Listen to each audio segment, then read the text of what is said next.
Hey everybody, Buster Green again. Sorry I haven't made a video in a minute. Summer's been racking my brain. I'm trying to get my physical fitness in, and I'm also about to leave on a major trip for a few weeks.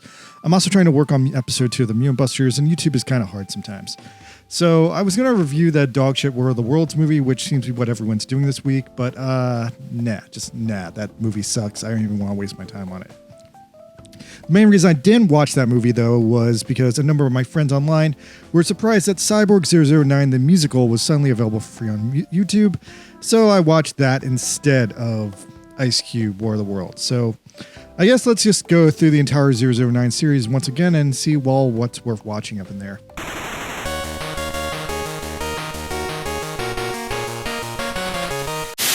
この番組はヨランのスポンサーの提供でお送りします。 Now, if you're not familiar with it, Shotaro Shinomori was like one of the godfathers of manga and anime, and Cyborg 009 is possibly his number one most remembered masterpiece. And if you don't know Shinomori, he's the guy who brought us Power Rangers, Kamen Rider, and in many ways 009 is like both of those stories put together because it's literally what came before them and one thing led to another.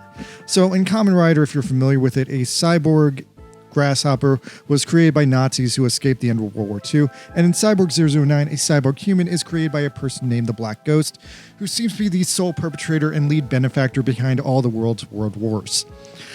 Going back to Kamen Rider's dark, twisted backstory and some variations on the origin imply that the series villain Black Ghost is literally a Kamen Rider who went rogue, or in some narratives, he's a Shinomori's other cyborg anti-hero, the Skull Man, who went insane. Ishinomori then combined Kamen Rider's origin with the Power Rangers group dynamic, and in this case, there's 9 of them. They are from various different places in the world, they all have a different perspective on life, and it seems to be a light reaction to Stan Lee's original X-Men run that came out in 1963, Cyborg 009 came out in 1964. Although supposedly that was also a one-time reaction to the 1964 Olympics causing Japan to be like, oh hey, what are other people from other countries like? I'm suddenly interested. It's also one of the oldest running anime out there, first being made as a movie in 1966, and then with various anime adaptations and film coming out sporadically since then, all throughout history. Anyway, 009 has some eras. There's the 60s, the 70s, the 2000s, and then everything after the 2000s is basically available on Netflix. The issue, though, is that the 60s and 70s are kinda lost media. So the original 60s version is kind of lost media and is generally remembered as the weird one for a variety of off-putting network changes. These changes were mostly directed by Toei Animation and really mess up the source material. Like, they put Joe Sumimura in a bizarre white outfit, seemingly just to match an insert song that said the hero wore a red scarf and not a red outfit. So sure, just change the entire show because the song is wrong and they really wanted to use that song. Also, wait, why are the other guys wearing purple then?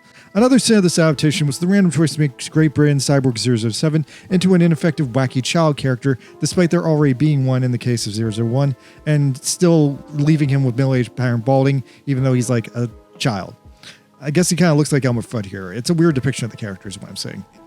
In terms of the 60s, Cyborg 009, I'm shocked to report, is actually mostly available now, at least as far as the movies. The 1966 movie was lost media until very recently, and now it's on YouTube, which is news to me because now I need to watch it.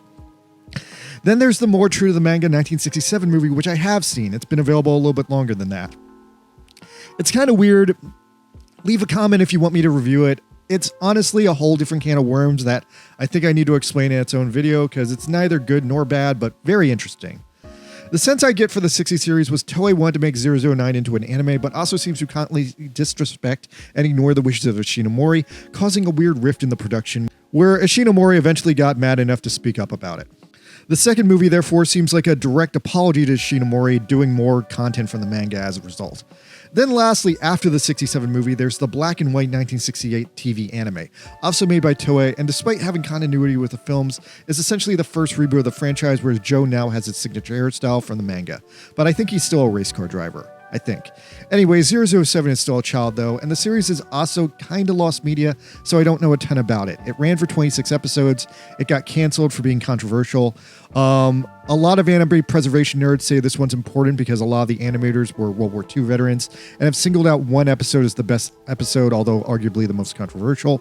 Episode 16, an episode called Ghost of the Pacific, where a random villain makes a ghost activating machine that activates all the ghosts in the world, and then the ghosts of every dead Japanese soldier get together to bomb Pearl Harbor again. That's a lot. Anyway, The definitive version in most otaku's mind is the 1979 adaptation that was ran on Japanese TV about the same year and about the same time as Mobile Suit Gundam. The series came about 10 to 12 years after the first one and was basically an apology for the first series, getting so many of the bare details wrong and basically trying to make right what had gone wrong, and is remembered pretty much as the definitive version of the show. On the lost media end of things, the 79 series was a big enough deal that it was actually broadcast with subs in both New York and Hawaii, and I would have loved to check this one out, but unfortunately there haven't been enough of a movement to get out of the archives in Japan, so it remains locked beyond the Pacific. Update. I'm pleased to report that someone in Hawaii apparently recorded all those subtitled episodes in 1979, put them all on VHS, and they have finally been transferred and uploaded to Internet Archive, so the 70s version is no longer technically lost media. It's just only available in VHS quality with vintage 1970s subtitles. After the 79 series, though, there's an epilogue movie called Cyborg 009 Legend of the Super Galaxy, which most people consider to be the end of the franchise in general, and this film actually did get released in America in a dub straight-to-video release in the mid-90s, so I've actually seen this one. It's a weird film. In Japan, it's mostly remembered fondly for its soundtrack more than its story, and it takes place a few years after the defeat of the Black Ghost, where the 009 cyborgs have reintegrated back into their home countries and into modern societies, where they now use their superpowers to perform super jobs as super citizens. They all work a 9-to-5 job, but somehow because they're cyborgs, they get to use their superpowers to cheat at those jobs. And don't overthink this because it gets stupid fast. Like, do they still get paid the same as like a normal worker even though they're using superpowers? Who knows? Anyway, the team regroups when the world is attacked by an evil alien named Zoa. Zoa shows up to conquer the world, and the interesting twist here is that Zoa apparently visited the Earth 5,000 years ago and was apparently the alien who created the Nazca lines in Peru. In Zoa's opinion, the Nazca lines are some sort of binding legal contract that says Zoa owns the Earth. Like, can't you read this? It obviously says Zoa owns the Earth. It doesn't say hummingbird. Why would you think it says hummingbird? Just because it kind of looks like one. I have to applaud this plot point for being a pretty bold deconstruction of the very idea of legality and ownership and deeds and whatever, because it makes sense from a Japanese perspective that, you know, when you hear like that, just like in these other countries, like someone has a piece of paper that says they own like this entire like continent, that's kind of insane. I guess it's kind of reaction to like how the Japanese like found out about America and England like claiming dominion to most of the free world at that point with legal documents. Anyway, so the cyborgs get back together and put the band back together in one cliche before moving on to another cliche where they go on a road trip through space before they finally find Zoa in space and defeat him easily with their weapons. Another big takeaway from this movie, the main thing otherwise people remember about this movie is Joe and Francois, Cyborg 003, have a complicated but I'll say interesting romantic arc in the story, which is kind of the main thing people remember about the story. It's the one time the two of them got together. And so what's cool about this is that Joe basically admits to himself that never dating 002 in the past was a big mistake, and now he wants to rectify it on his last mission ever since things have calmed down and they're no longer in imminent danger living life on the run. Unfortunately, in what kind of dates this movie, 009 then acts very weirdly possessive towards 003 because of his feelings. Like, he tries to like prevent her from participating in the final battle in a lesson that has aged badly, that you should protect women always at all costs, even if it takes away their free will and self-agency, even if they don't want you to protect them. Like, considering like 003's powers are like super sight and super hearing, it's not like she was going to be throwing down in combat anyway, but she does have a gun. But anyway, I don't know. The movie's kind of cringe because 009 just really overstates his like authority as a wannabe suitor towards 003. And anyway, that's how I remember the bad English dub of the movie. Maybe it was censored. Maybe it was less offensive in the original Japanese version. But yeah, that's a movie that exists. Now, the most popular and well-regarded version of Cyborg 009 is the early 2000s remake that came out in 2001 and was supposed to be like the definitive version of the series. The first season aired on Cartoon Network, so this is most people's first and only exposure to the material. It also aired side by side with Ishinomori's Kakaida, the animation on Adult Swim, which was an absolute masterpiece and is very fondly remembered by people who saw it at the time. Now, the 2001 series got pretty good hype back in the day. For some reason, Cartoon Network aired it outside of Toonami, though, and outside of Toonami, it got a ton of flack from Midwesterners over its depiction of like death, God, weapons, the Soviet Union. So the show then got reshuffled only to air at 1 a.m. at night, which kind of killed in the ratings, and that's why we never got season 2 dubbed. So anyway, here's a kind of breakdown of what happens in the 2001 remake, because I think the 2001 remake is absolutely worth watching, but as someone who's watched the whole show and sought out the whole show, I don't think you really need to watch the whole show. I think, honestly, Cartoon Network kind of did most people a favor by not airing the second season because it just kind of gets worse as it goes on. Now, the first 9 episodes, start to finish, are the original manga, original Cyborg Civil War arc, and this all ends at episode 9, the defeat of 0013. These are absolutely the core episodes of the show. The next 8 episodes after that, episodes 10 through 17, are kind of the rest of the original manga. These are also very pivotal episodes that sum up the Cyborg's tragic backstories, who they are, and leading up to the original defeat of the first Black Ghost. I want to say for most people, that's good enough. That's a good stopping point in the show where you've basically gotten exposed to the original classic Cyborg 009 story.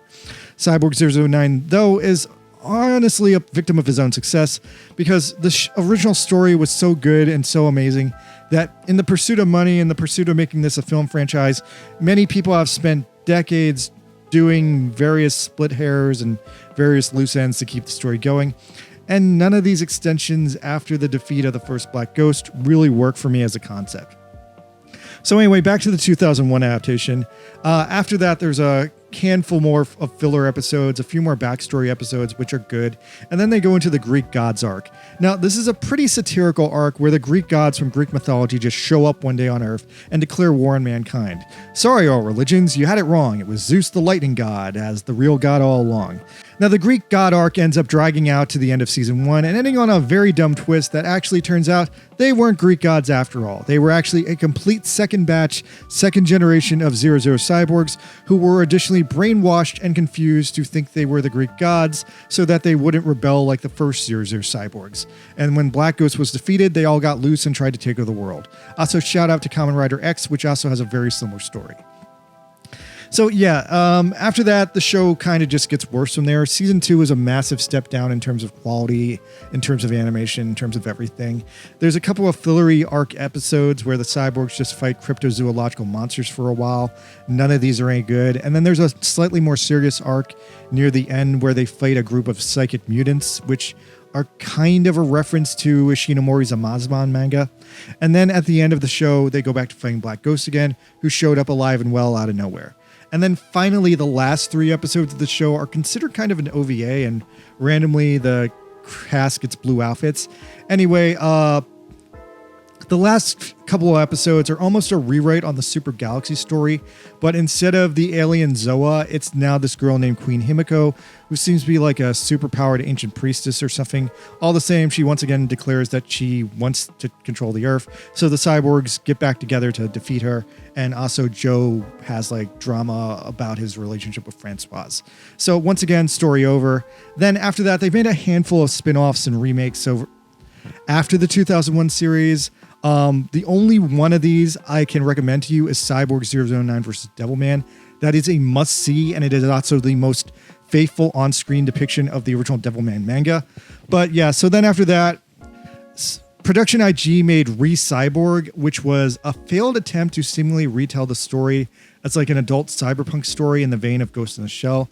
And it also has a bunch of random what the fuck ideas from Mamoru Oshii, which apparently were recycled from his like 1980s unmade Lupin film.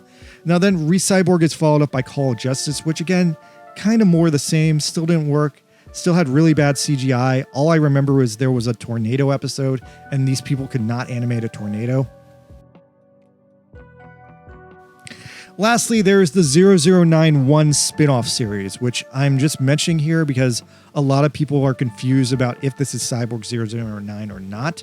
So 0091 was a spin-off originally from the 60s, where it was just a take on Cyborg 009 by Ishinomori about what if he was a very hot, sexy girl.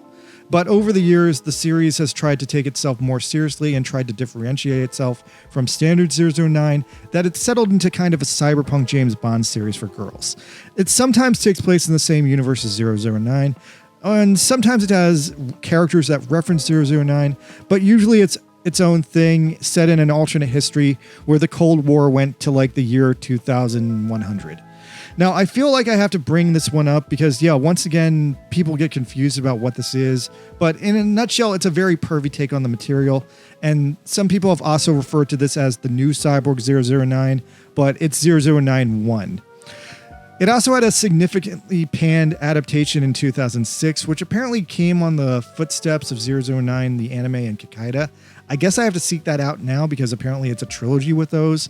And then there's a live action adaptation which was made in 2012, which seems to be very well reviewed. It seems to have made a splash internationally as being a very weird and unexpected movie with sex appeal. Then lastly, this I almost had to second guess if it even existed, but there was actually a live action 1969 Toku adaptation of 0091 called Flower Action 0091, which I was aware of because I saw the soundtrack in a pile of soundtracks. But yeah, this is about as 1969 as you could get. I also could not find this at all today because I forgot that it has the subtitle Flower Action, and if you don't write 0091 Flower Action, you can't Google it. So yeah, this adaptation is bizarre. It's barely an adaptation at all, actually. It's just about a group of women who aren't even cyborgs, they're spies, and some of them aren't even actually women. And bizarrely, elements of this series would years later be retooled into the second Super Sentai series, Jacker Dengektai. But anyway, yeah, so it's about a group of women who are spies. They dress alike. They play together in a band because that was what girl groups did in the 60s. And they all sit in the same dune buggy and drive around through downtown Tokyo in a fucking dune buggy. Look at this dune buggy. Can you tell they're spies? How would you ever know? I mean, they're in a dune buggy. All right, anyway, lastly, let's talk about the stage play.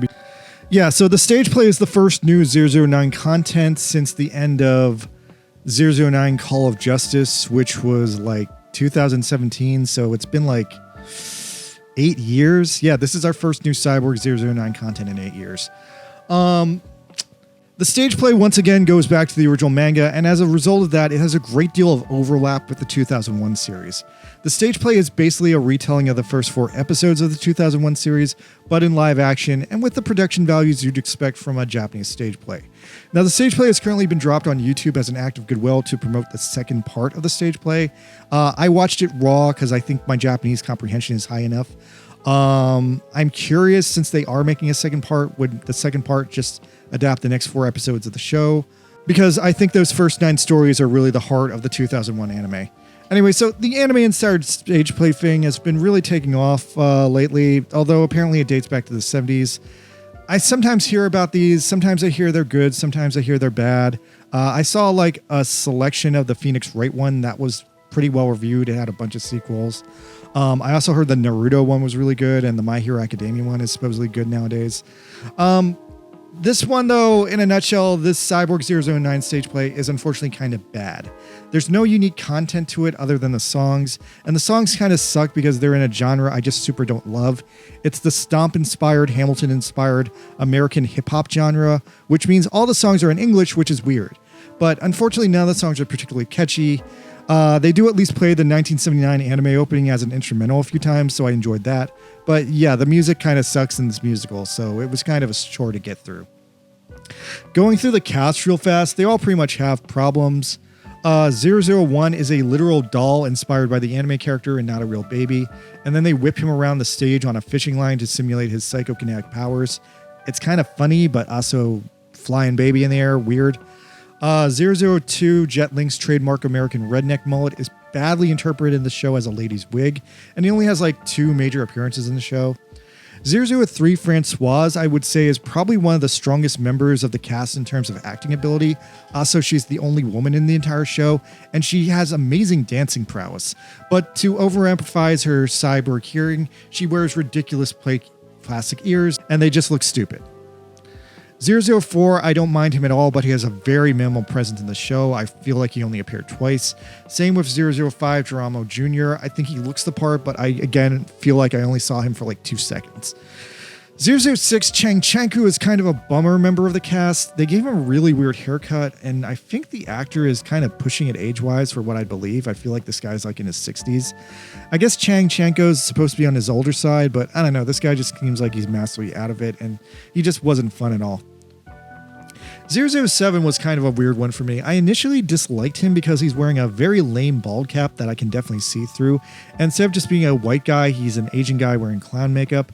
They also really pussyfoot around his transformation powers, either doing it very vaguely with stage magic, where he walks behind an LED screen, or doing it in a more abstract sense where backup dancers will follow his command to indicate his powers are working. He did ultimately win me over though in the intermission by doing a fourth wall breaking stand-up comedy act there, where he specifically ragged on his own special effects and pointed out that if he just hopped around on the stage like a bunny, it wouldn't be any better than what they're doing now. Probably 008 is maybe the worst character in the play. We all know 008 in the show is a token black character who controls the water and has the attack powers of a submarine. In the stage play, they just made him this random dude. He doesn't even have a crew cut or anything. He's just a random dude with spiky hair. And he looks exactly like the random dude playing 005 in what I wonder is a double role. But he doesn't have the Indian makeup. Anyway, I feel like they definitely could have found a black actor or at least done something to make the character feel a little bit more true to the original without like doing blackface or anything.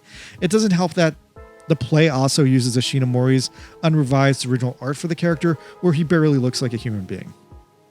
Lastly, there's 009 Joe Shimura, who's just kind of a little bit too old and has kind of a wrinkly appearance, but maybe they just overdid it with the makeup and that's why he looks kind of pasty. Anyway, really quickly going over the play, I laughed at the play's early depiction of the other Black Ghost robots just being guys on hoverboards wearing LED raincoats, and 001 being flung around the stage on the fishing line was kind of the high point of the show for me. None of the songs were very good. They are all just, again, Stomp Hamilton ripoff songs. The only song I could borderline even enjoy were Black Ghost song, which just consists of Black Ghost saying the words Black Ghost Death over and over again in a strange but hypnotic pattern that I kind of was okay with. And once again, I love that Black Ghost here is just kind of depicted as a common rider wearing a pirate cape. Otherwise, the play mostly just goes over the Cyborg's origins lightly, how they escape from Black Ghost, up until the first battle with 0010. I will give some minor praise to the 0010 battle, because 0010 has two costumes. His first costume is a more modern take on the character, where he just kind of looks like a goth kid in a big trench coat with like wires coming out of him, but then the coat gets beaten off him, revealing a more true to the original comic take underneath. I also gotta praise the way the play did 0010's electrical attacks, as the show heavily features lasers, and 0010 seems to have mirror gloves in his palms so he can redirect the lasers in a very cool show of stage magic. Is the play worth your time? Nah, I'd say it's not. I'd say you're better off rewatching the first 4 episodes of the 2001 series just to get the same story told to you better. But I'd say the only thing I can take away from the stage play was the Black Ghost song being catchy and 0010 having a really cool coat. That's about it. All right, so that's the current state of the 009 franchise. I think there's probably nothing new coming out after this, although there have been rumors ever since the 2001 series aired on Toonami that an American company, maybe Netflix, maybe someone else, has been trying to get an American adaptation feature film off the ground. But that's probably never going to happen because I just don't think anyone can really commit to this concept to do it justice, unless maybe a Japanese company does it. I could see it happening in Japan. I cannot see an American company moving on this first. All right, that's the 009 series. Once again, I think you guys should probably just watch the first 9 or 18 episodes of the 2001 series if you're at all interested in this. Oh, and watch Kikaida too. Kikaida's a fucking masterpiece. All right, I was Moonbuster Green. Peace out.